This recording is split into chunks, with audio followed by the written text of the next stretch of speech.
In the beginning, there was a patch of hill and valley beside the sea. That patch grew through confidence, through ambition, through a sense of adventure, but chiefly as the trees grow or the sun shines, through a sort of obscure inevitability.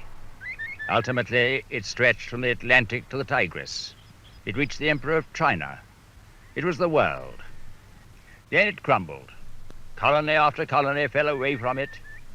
It continued to win wars, but more and more often lost the peace.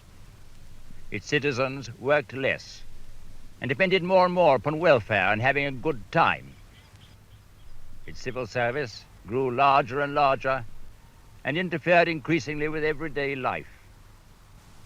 Taxation ate out its heart. Even death was taxed. It vanished into history almost imperceptibly. I've been talking of an empire, but I wonder whether you and I have the same empire in mind. Perhaps we have.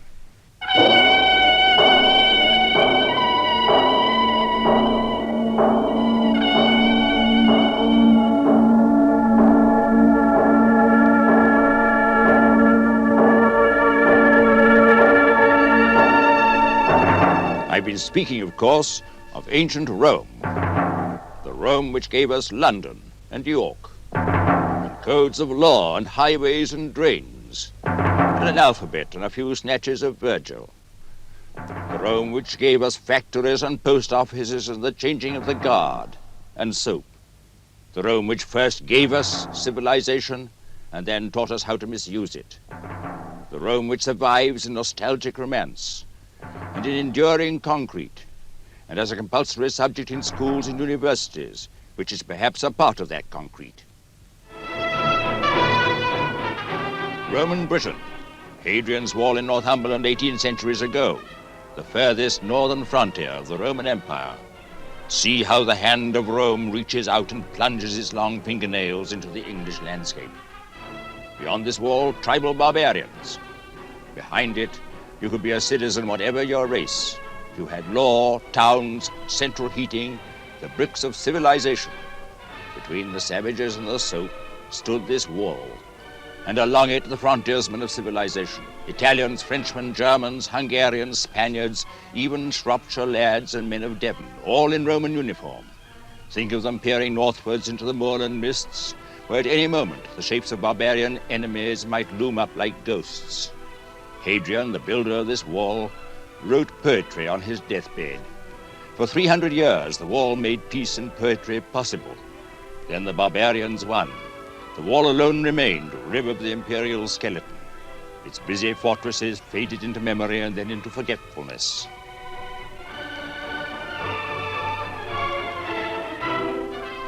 Imperious Caesar, dead and turned to clay, might stop a hole to keep the wind away. Behind the wall, the garrison town. York, headquarters of the Roman army in Britain. Here came the Emperor Hadrian to plan the great frontier wall which we've seen. Here, too, a century later, came another Roman emperor, Septimius Severus, to have one more whack at the unbeaten Scots. He probably built the tower against which I'm standing. The old man Severus is rather a favorite of mine, although I happen myself to come from Scotland. When he came to York, the stars had already foretold his doom. He suffered from gout and an outrageous family, but he was carried defiantly on a stretcher northwards at the head of his army, leveling mountains and filling up swamps, as the historian tells us. He came back to York to die. And we're told how his body was placed here on a funeral pyre, which was lighted by his sons, I suspect, with a cynical indifference. His soldiers threw gifts into the flames, and his ashes were taken back to Rome in an urn of porphyry. His death marked an epoch in the Roman Empire. From that moment, Rome and civilization were on the defensive, their backs to the wall. Here at York, new towers were built at last to keep resurgent barbarism at bay. from the extreme north and the dead Emperor Severus, to the extreme south of the empire and the same man's birthplace, to North Africa. Here in Libya, at this magnificent town of Leptis Magna, Septimius Severus was born. From Libya to Yorkshire, the span of this man's lifeline was almost the span of the Roman Empire.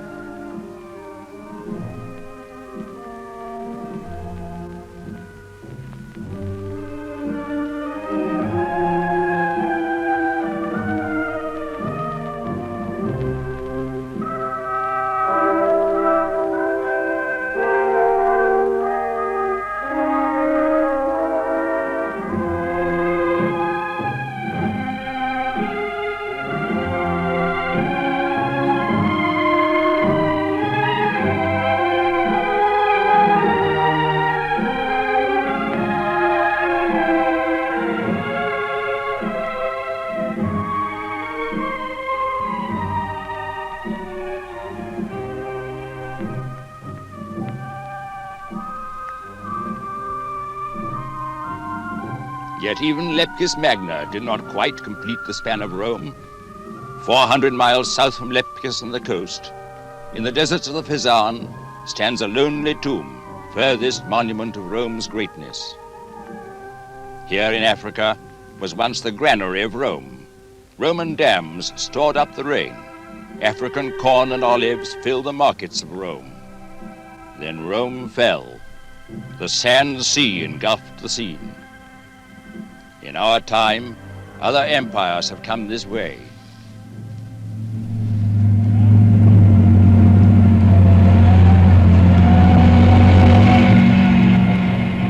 New desert armies sweep across the landscape. Behind their smoke and dust rise again the stones of some of the grandest cities of the Roman Empire, above all, Leptis Magna itself. Nothing shows the universality of Rome more vividly than this. Severus, local boy made good, proudly proclaimed Britannicus in the African city of his birth. Here at Leptis, you can see the structure of a Roman town almost to perfection. Its town hall is unsurpassed in the Roman world.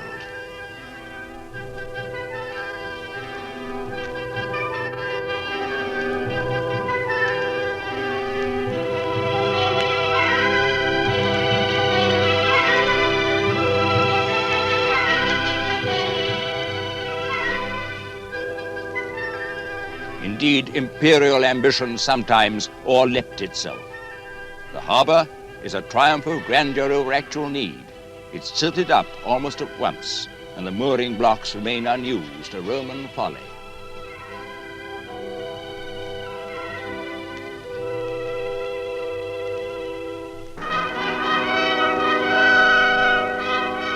The marketplace was wrecked by vandals once Rome had collapsed. Yet it still speaks grandly with 1,000 voices.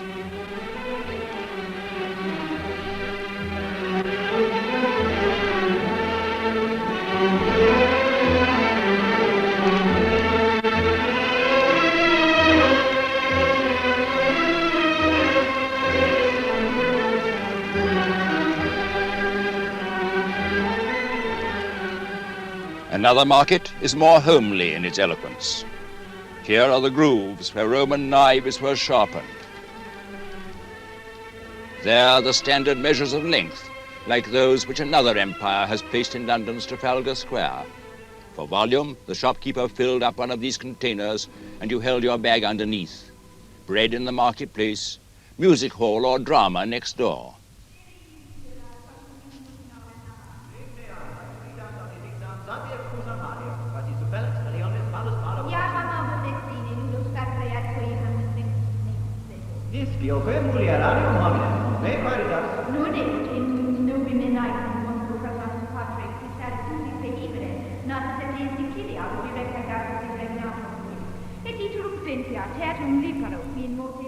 Behind the theatre, a pedestal that once carried the statue of an honored actor. Pantomimus he's called, an actor in pantomime. The best turn of his day, the inscription reads. What a lot of life this city still has in it, though all in stone.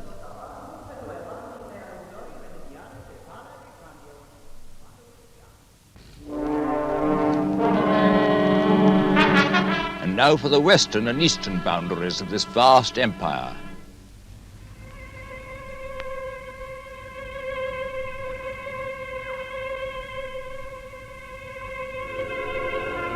Timgad, to the west of Libya, in Algeria. Merida, to the far west, in Spain.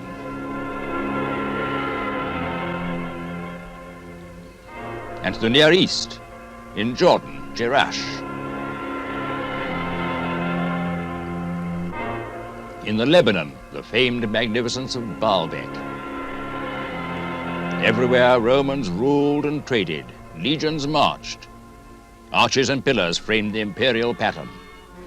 But the real business, that which gave these provinces life and law, was the eternal city herself, haughty Rome, Rome above the nations.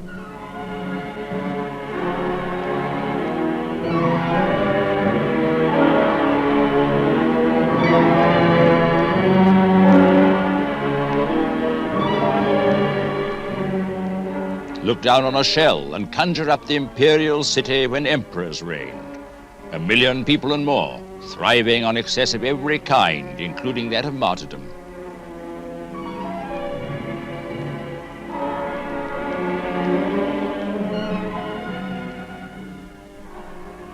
And yet, a city decisive for the souls of men as no other place.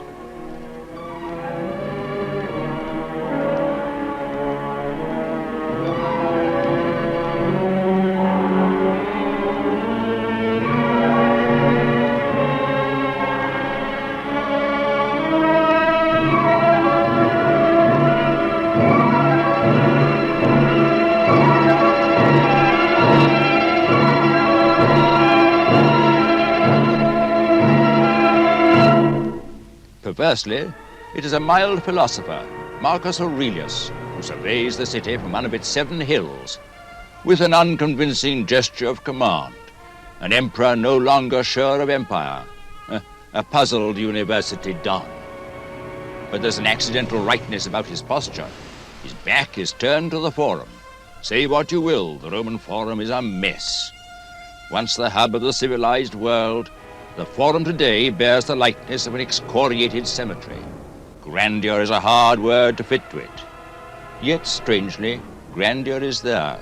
Clothe these stones with history. The murder of Caesar, the fire of Rome, the spread of Christianity.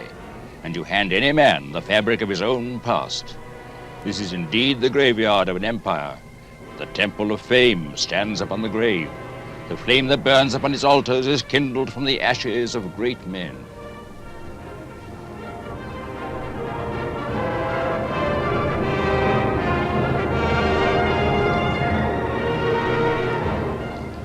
Rome invested heavily in the pre-existing civilization of Greece, and in so doing, enlarged and diffused the products and skills of that very great civilization. It put the ideas of the Greek world on a moving belt and mass-produced them, with added tricks and novelties of its own. As a cultivated commercial power, it governed millions for its own exclusive benefit and dignity. After all, it's given to some to rule and others to obey. And in the makeup of the Roman people was an inherited power to command. But at the same time, it set a grandiose pattern of civilization before the barbarian world. And a provincial city, in a moment of exaltation, could think of no higher claim than to boast that it was a little Rome. Yes, I suppose that the Romans were the greatest tycoons of history. Their empire was a vast, flamboyant department store, out to make money at all costs, and graft was no doubt its second name. But it also meant peace. The Roman equivalent of peace with honor was peace with profit. And in order to make profit, it had to give value. Trade, then, was the lifeblood of this tremendous organism. Imperial tradesmen traveled from the Atlantic to the Pacific. The Emperor of China himself traded with Rome and found the Romans honest in their dealings. China at the eastern end of the world, and at the western end, Rome's own port, Ostia by the Tiber. Ostia, gradually uncovered by the Italian state, is one of the most spectacular of Roman merchant cities. It's a place whose citizens had nothing of the Oxford accent or the Horatian sniff, where business was business.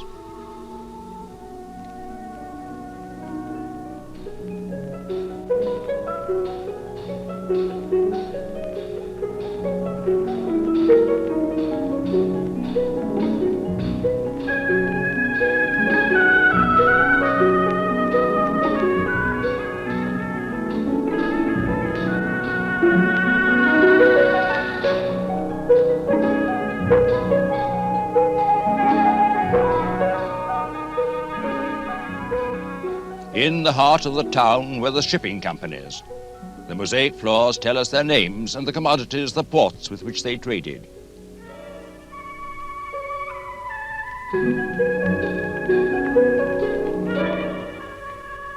This way for trade with Africa, to Sabrata, with its African elephant. If the port of London were destroyed tomorrow and had gone in for mosaics, you would find there precisely what you find in Ostia, a microcosm of the world beyond the seas. Ships to Carthage, to Bizerta, to the other end of the Mediterranean.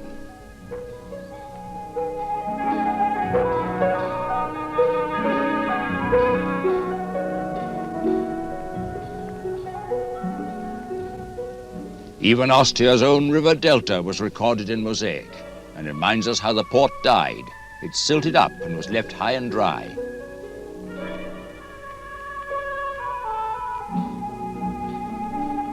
Ostia has none of Rome's grandeur. It is commercial and ordinary, yet on that account extraordinarily real. Its architecture anticipated suburbia by 1,700 years.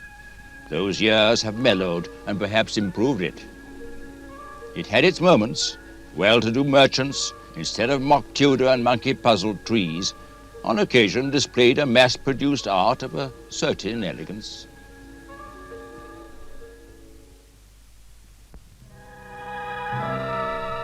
More anatomy of empire. Pompeii below Vesuvius, second-rate and famous for the wrong reason. In the year 79, lava and ash buried the whole place. Nothing in Pompeii's life became it like the leaving of it. Nevertheless, its poor familiar bones show that something of Roman grandeur reached down to very ordinary citizens.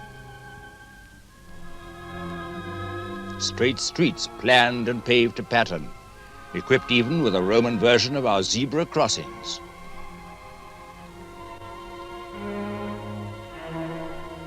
Public fountains for the hot south wind of summer. And a standard of living so widespread that no doubt on the very eve of destruction, Pompeians were saying to one another, "We've never had it so good." A few miles away along the Naples coast, Herculaneum, most of it still buried below the modern town of Resina. If Pompeians soiled their hands with work and trade, Herculaneum had more of Regency Brighton about it. To this day, the volcanic mud, petrified by age, engulfs more than 3/4 of the town.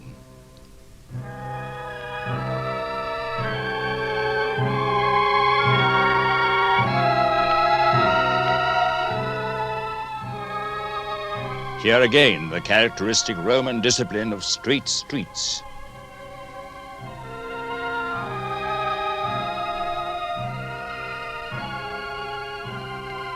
Here, too, the leisured colonnades of the well-to-do. Hidden amongst them, as some scholars believe, is the first Christian cross long years before it appeared elsewhere.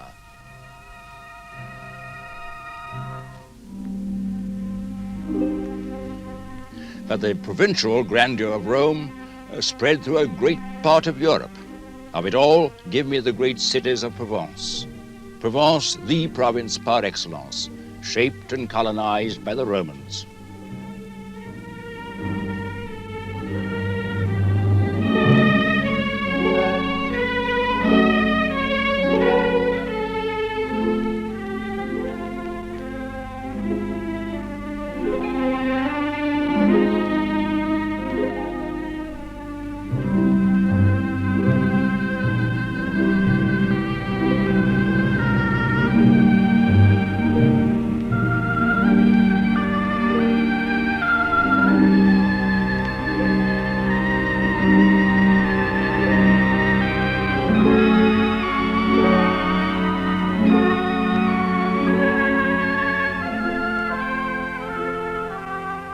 As judges of a comfortable human landscape, the Romans had few equals. Even the wild eye of Van Gogh cannot inflame the rich tranquility of Provence.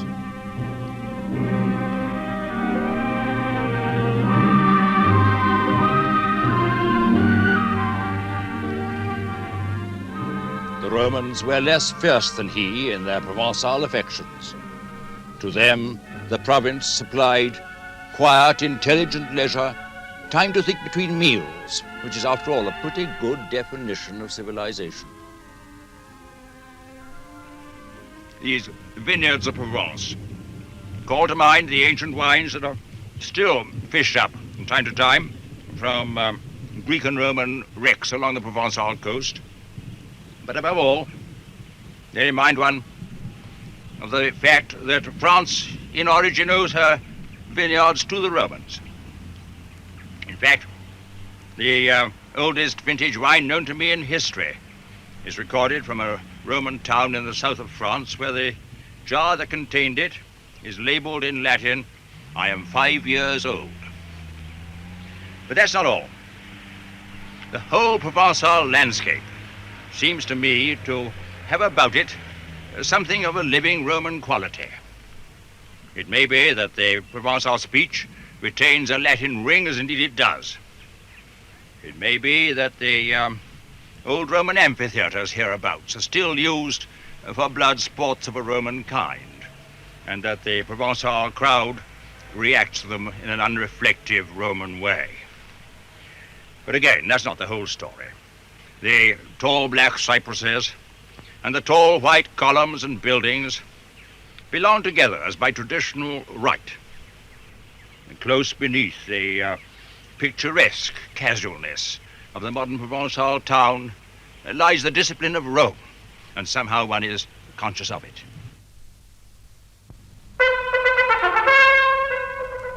Yes, I'm afraid that one is conscious, too, of a lingering savagery that is also Roman. There was a cruel edge to the grandeur that was Rome. Are we ourselves entirely guiltless? We know only too well from a famous mosaic in Tripoli what the Roman crowds loved.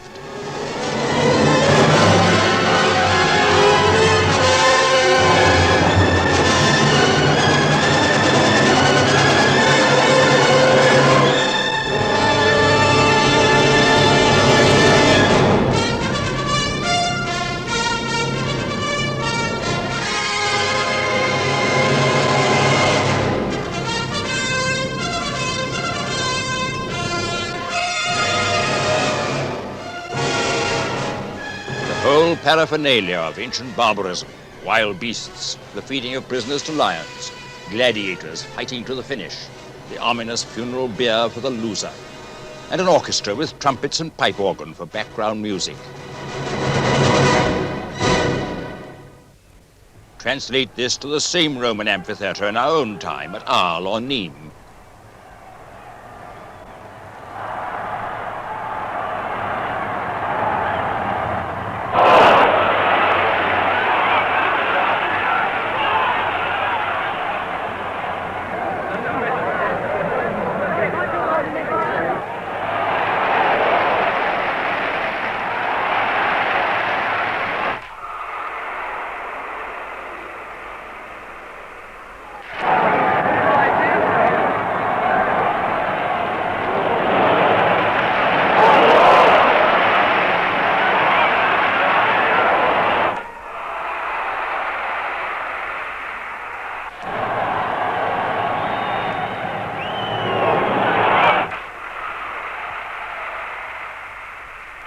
In 1960, AD 160, different animals, different people, but the same emotions, the same satisfactions, the same masochistic barbarism.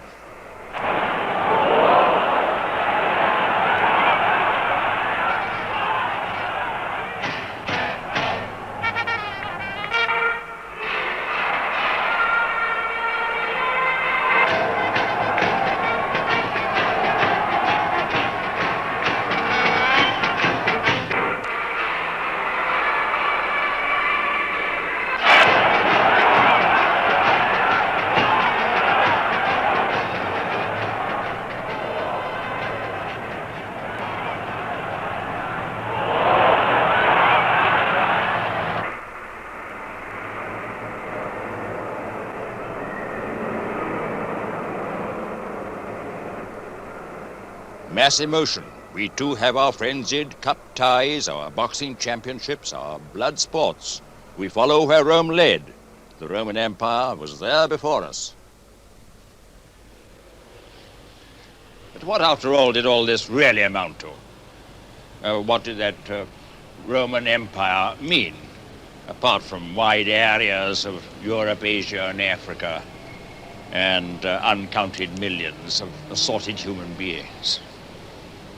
Was it all really rather like one of those mountainous primeval monsters, those dinosaurs, whose little brains were too small to steer their huge carcasses through time and change? Or was there more to it than that, even in its failures? Some intelligent, powerful fulfillment that can mean something for us today. You know, it'd be easy to recite a stirring story of battles won, of Horatius defending his bridge, of Julius Caesar fighting with shaggy Gauls and Britons on the one hand, and with contentious politicians at home on the other.